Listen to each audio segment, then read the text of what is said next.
देखिए, जब से अक्टूबर 7 के बाद से ये बात निश्चित है कि सारी दुनिया को इस बात का बहुत बड़ा खतरा है कि जो इज़राइल हमास वॉर है, इज़राइल हिज़्बुल्लाह वॉर है, इज़राइल हूती के बीच जो चलेगा, क्योंकि वो सारे हमास के कॉज़ को सपोर्ट कर रहे हैं, पैलेस्टीन कॉज़ को सपोर्ट कर रहे हैं।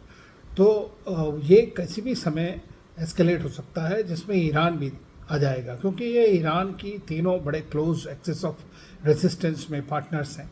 लेकिन इस वक्त जो हिजबुल्लाह के साथ में जो ख़ास तौर से पेजर्स और वॉकी टॉकीज़ और इन सब में जो टेक्नोलॉजिकल अटैक के थ्रू काफ़ी सारे लोग मारे गए, जो दहशतगर्दी हो गई है वहाँ पर, उससे सारी दुनिया में एक बड़ा अजीब तरह का माहौल है कि आपके हाथ में टेलीफोन हो या आपके हाथ में पेजर हो, कभी भी फट सकता है।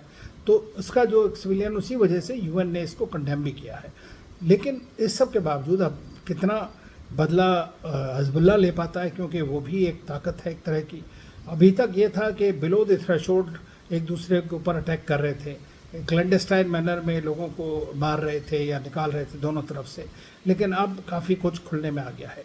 लेबनान जो जिसकी माली हालत बहुत ख़राब है, पॉलिटिकल भी सेटलमेंट अभी तक पूरी तरह स्टेबिलिटी नहीं आई है वहाँ पर। तो ये जो लड़ाई हिजबुल्लाह जो वहाँ पर बेस्ड है, वो उसकी लड़ाई में लेबनान भी नहीं चाहता है कि उसकी जो गवर्नमेंट है वो नहीं चाहती, लेकिन उनकी सॉवरेनिटी, टेरिटोरियल इंटेग्रिटी पूरी एकदम से वायलेट हो रही है।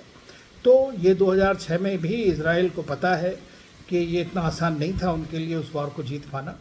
और इस बार तो मुझे लगता है कि हिजबुल्लाह और भी ज़्यादा स्ट्रॉन्ग है। अगर ये कुछ टेक्नोलॉजी के थ्रू उनका पूरा पहले ही इमोबलाइज ना कर दें, तो ये ज़रूरी है कि इजराइल भी काफ़ी हानि उठाएगा।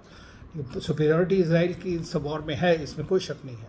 लेकिन इसीलिए दुनिया चाहती है कि ये वॉर आगे ना बढ़े, क्योंकि अगर ये बढ़ता है और पूरे फैल जाता है तो बड़ी सारी दुनिया को बड़ी परेशानी है, और हमें भी ख़ास तौर से भारत में चिंता आवश्यकता है। प्रधानमंत्री मोदी ने कई बार कहा है कि हम 2 स्टेट सोल्यूशन विश्वास रखते हैं, डायलॉग में करते हैं, डिप्लोमेसी के थ्रू, डायलॉग के थ्रू, नेगोशिएशन के थ्रू ये बात सेटल होनी चाहिए, और जितने भी हॉस्टेजेस हैं उनको रिलीज़ करना चाहिए। तो ये हमारी भारत की पोजीशन है। लेकिन उसके साथ साथ पैलेस्टाइन का 2 स्टेट सोल्यूशन भी उतना ही आवश्यक है, अगर इन बातों को हम और बढ़ते हुए नहीं देखना चाहते तो।